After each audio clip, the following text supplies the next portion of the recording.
Emily, is Grandpa behaving himself? Well, sort of. He injured his leg.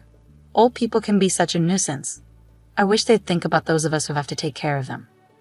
Patricia, that's not a nice way to say it. It's fine. He's already declining quite a bit. I can't handle the fuss of old people, but you're used to it, so you'll be fine. The other day, my husband's grandfather, Michael, fell in a garden and injured his leg. It's not a serious injury, but he's already 82 years old. Because of his age, we're having him rest in bed just to be safe so it doesn't get worse. My mother-in-law won't even go near him, let alone take care of him. I'm Emily, 30 years old. I married 3 years ago and live with my husband Daniel's family. My husband was my boss at the company where I worked, a company founded by his grandfather. When I joined 8 years ago, my father-in-law was already the president and my grandfather-in-law was the chairman. But back then, the grandfather was still handling all the important tasks and responsibilities of the company. 2 years ago, when Grandpa turned 80, he remained chairman but handed over most of the public duties to my father-in-law. Michael, you've worked hard all this time. Now, leave the company matters to Christopher and take it easy, my mother-in-law said with a smile, but her words sounded sarcastic to me. Grandfather-in-law is a bit stubborn but a fair and kind person with a good reputation. In contrast, my father-in-law seems somewhat immature, never expressing his opinions clearly and utterly unreliable compared to Grandpa. And he always does whatever my mother-in-law says. My grandmother-in-law has already passed away, and I never met her. My husband and I started dating when we worked together on the same product planning team 3 years after I joined the company. My husband, energetically leading the team, seemed reliable to me, though a bit self-righteous. Maybe I felt that way because I lost my father early and grew up with just my mother. My mother also passed away from illness 2 years ago, and now I have no family other than my in-laws. Shortly after I got married, my mother fell ill and needed care, so I quit my job to take care of her. The fact that my husband's family didn't object was probably due to a single comment from Grandpa. It's only natural to take care of the mother who raised you alone. Don't worry and take good care of her. Thanks to that, I was able to be by my mother's side every day for a year without financial worries until she passed away. My mother-in-law seemed a bit dissatisfied, but I was truly grateful. However, since Grandpa handed over the company to my father-in-law, everyone's attitudes towards him have gradually changed. They no longer listen to his opinions as much, and I can't shake the feeling that they're treating him carelessly. At first, I thought it was just my imagination, but watching my mother-in-law and husband's behavior, I can't help but feel that way. My father-in-law's attitude is non-committal, but it feels like he's ignoring Grandpa as if he's no longer needed since he's practically retired. Watching my in-laws' behavior, I feel somewhat angry. Hey, don't you think your attitude, Patricia, and yours too, is a bit cold towards Grandpa? So what's the big deal? Grandpa tries to talk to you and you barely respond. You don't even try to help them. Like I have time to deal with old people. You can take care of Grandpa. You're the one with the free time. You don't have to talk like that. Quiet, I'm tired from work. Don't nag me about unnecessary things. This is how it goes no matter. They won't listen to me. My grandfather-in-law doesn't say anything to his family about this. Now I'm the only one who talks to my grandfather-in-law at home. Grandpa, the weather is nice today. Shall we go for a little walk outside? Your leg seems to be healing well, and I think it will be good rehabilitation. Thank you. Let's go out for a bit then. The two of us went to the park, where there were several families with children playing around. My grandfather-in-law looked at the scene with joy. Christopher and Daniel enjoyed times like that too. Grandpa, I was busy with work and couldn't take care of the children much. Maybe that's why I couldn't raise Christopher and Daniel properly, my grandfather-in-law said with a slightly sad face, almost like he was talking to himself. Christopher is my father-in-law, and Daniel is my husband. I think about how everyone can be kinder to my grandfather-in-law, but I can't come up with a good idea. But then my in-laws suggested building a house for my grandfather-in-law. This house is over 50 years old, right? The layout is bad, it's hard to use. But instead of spending money on repairs, it would be better to build a new house in a more convenient location. A new house? Michael is getting older, and it's good that he only got injured last time, but we never know what will happen. So let's make the house barrier-free so we won't have trouble if care is needed. I see. We can even put Michael's room in the middle so everyone can take care of him easily. Yeah, that's not a bad idea. Right, so it's settled then. And Michael, at the cost. If it's a house for all of us, I'll take care of it. Talk to Mr. Jones about the money. Typical Michael, thank you. We appreciate it, my mother-in-law smiled happily. It seems to me that they only flatter him when they want money. But if everyone takes care of my grandfather-in-law after moving to the new house, I thought there could be nothing better. Mr. Jones is the company's in-house counsel and also manages my grandfather-in-law's personal assets. My grandfather-in-law liked his character and made him in-house counsel, and it's been nearly 30 years. He is 58 now and the person my grandfather-in-law trusts the most. I've met him several times and he seems to be a very honest person. He always cares about my grandfather-in-law's health, and sometimes I think he's more like a son than his real sons. Having such people around my grandfather-in-law makes me feel a little relieved.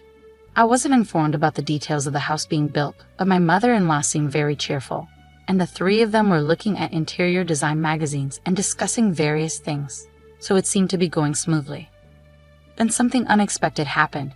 It was revealed that my grandfather-in-law had a debt of $1,820,000. Wait, what's this about $1,820,000? I exclaimed. My grandfather-in-law had become a co-signer for a loan for a friend's company, but that company was in trouble, and the debt had become my grandfather-in-law's responsibility. Wait, they're not going to take the house. It's under construction, are they?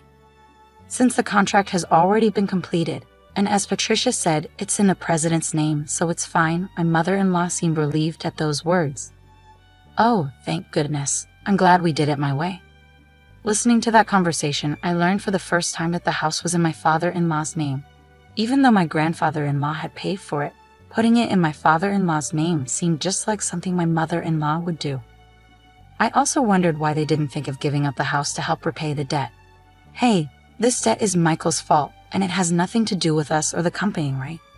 Well, it was signed in Michael's name. Oh good, then there's no problem. I couldn't understand what was good about it, but since my grandfather-in-law didn't say anything during that conversation, I didn't intervene either. After all, it's not an amount I could handle. A few days later, my grandfather-in-law's behavior began to change gradually. Grandpa, what would you like to eat for lunch? Who are you calling Grandpa? I'm only 50. You have no right to call me that. Huh? Sorry, Emily, right? I was lost in thought. At first, I thought he was just deep in thought, and when it happened repeatedly, I began to feel uneasy. Patricia, what are you doing? Where's my meal? Grandpa, I'm Emily. Patricia is your daughter-in-law. You ate your meal earlier. Didn't eat? Are you trying to starve me? I wondered if my grandfather-in-law's condition was triggered by the $1,820,000 debt, and seeing that none of his family members were trying to help him might have been a double shock. I tried to persuade my grandfather-in-law to go to the hospital, but he adamantly refused. He might not want to admit that he could have dementia. I didn't want to force him, but I felt helpless on my own. I consulted my husband, but he simply brushed it off, saying it had nothing to do with him. My mother-in-law wasn't any help either, so I turned to my father-in-law as the only option. Yeah, I heard from Patricia, Daniel. They think it might be dementia. Can you go to the hospital with us? I asked him. But it's not that bad yet, right? If we go to the hospital, others will find out my father has dementia, he responded. There are good medications now that can slow the progression. Well, there's no need to rush. Let's watch him a little longer. Emily is here, so they'll be fine, right?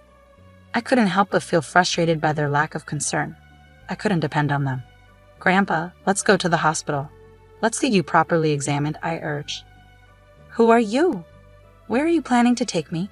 You're up to no good, he retorted. I felt tears welling up, seeing how stubborn my once kind grandfather-in-law had become. But my mother-in-law just laughed, amused. Even if he was the chairman, it's over for him now. But now everything, even the company, is all Christopher's, she remarked casually. Patricia, Grandpa isn't completely unaware. He's listening to everything. He'll forget everything soon. He'll start wandering, dribbling. Just thinking about it gives me chills. He's nothing but a nuisance now, I protested. How can you say that? Grandpa has worked hard for the family all of his life. My mother-in-law's words made me both angry and sad. But my grandfather-in-law just smiled. See, this old man doesn't understand anything, she added, laughing. Patricia, I was furious at my mother-in-law's callousness. But soon the new house would be ready. Perhaps things might change once we move there. Since it's a house that Grandpa built, the family might show some gratitude and be kind to him. I couldn't completely abandon that faint hope. And 2 months later, the house was finally built. For days, I had been compelled to pack my in-laws' and husband's belongings, while my father-in-law's and my own items remained mostly untouched. Even when I attempted to organize my things, my in-laws and husband kept assigning me tasks, preventing any progress. However, I reasoned it would be okay to relocate the smaller items later since this house wasn't disappearing. On moving day, after transferring most of the belongings, I went to call my father-in-law, but my husband intercepted me. "Ah, you and Grandpa can stay here," he announced. "What? You can stay in his house? We don't need any extra baggage in the new house. In other words, you and Grandpa will live here from now on, and I'll give you Grandpa's debt too." "Well, you can at least be a housekeeper. Hey, let's go." "Yeah, I'm coming. Good luck with all the debt repayment and live-in care." My in-laws cheerfully departed, leaving me stunned. For a while, I couldn't comprehend what had just occurred. Were we abandoned, not just me, but also my grandfather-in-law, only they would reside in the new house? It took me some time to grasp because it was beyond my imagination that someone could be so cruel. How should I explain this to my grandfather-in-law? Slowly, I made my way back to the rear room. I didn't mind caring for my grandfather-in-law at all. That was my intention from the start. As I timidly prepared to call out to him, noticing his back facing me, he seemed to sense my presence and turned around before I could speak. "Have they gone already?" His expression as he uttered those words looked entirely different from what it had been just months ago. To be honest, he seemed like a different person. I wondered if a new symptom had emerged, but the next moment my grandfather-in-law smiled, and his subsequent words caught me off guard. As I was talking to my grandfather-in-law, Mr. Jones came. "Chairman, have you finished getting rid of the unnecessary staff?" "Yes, it's all done. Let's go, shall we?" Where are we going?" "Of course, to the new house." I left the house where I had been residing, guided by my grandfather-in-law, without fully understanding what was unfolding. The following month, my mother-in-law and husband bombarded me with countless calls. My grandfather-in-law declared he wouldn't entertain their calls anymore, but I answered my husband's call due to the looming divorce. "Hey, Emily, is Grandpa with you? When I went to the old house, it was up for sale. It's not worth $1,820,000, so you can't repay the debt." "Is that why you did that?" my husband interrogated. "What do you mean?" "Put Grandpa on. Dad said he can't get in touch at all. That forgetful old man has done something outrageous." I knew what he was referring to, but I wanted to hear my husband's side of the story. Grandpa sold the company's stocks to the executive director. Thanks to that, the executive director became the largest shareholder, and a shareholders' meeting and board meeting were held, resulting in Dad being dismissed as president. But the executive director is well liked, and maybe Grandpa thought it was better to hand over the company to him. The executive director must have deceived the senile old man into selling the stocks. This is invalid. You seem to be misunderstanding something, but Grandpa doesn't have dementia. If anything, he seems more coherent than before. What? Until that moving day, I genuinely believed that my grandfather-in-law had dementia. It appears that my grandfather-in-law harbored suspicions from the moment my mother-in-law mentioned building a house to live with him. So he devised a plan. He feigned dementia to observe how my in-laws and husband would react. As anticipated, they revealed their true colors one after another. In the end, they left my grandfather-in-law and me behind. I struggled to contain my laughter because everything unfolded exactly as I had expected. My grandfather-in-law then said, I found myself surprised, relieved, and slightly conflicted. To deceive the enemy, you must first deceive your allies, my grandfather-in-law chuckled. It seemed he had been receiving regular updates on the company from the executive director and Mr. Jones. With my grandfather-in-law gone, my father-in-law and husband acted as they pleased, self-righteous and completely ignoring the opinions of the employees, often entertaining at the company's expense. Eventually, my grandfather-in-law handed over the company to my father-in-law, but he harbored concerns about the future, leading him to take decisive action. In the end, he decided he couldn't entrust it to his son and left it to the executive director. I explained. What about the $1,820,000 debt? My husband inquired. That's gone now, I replied.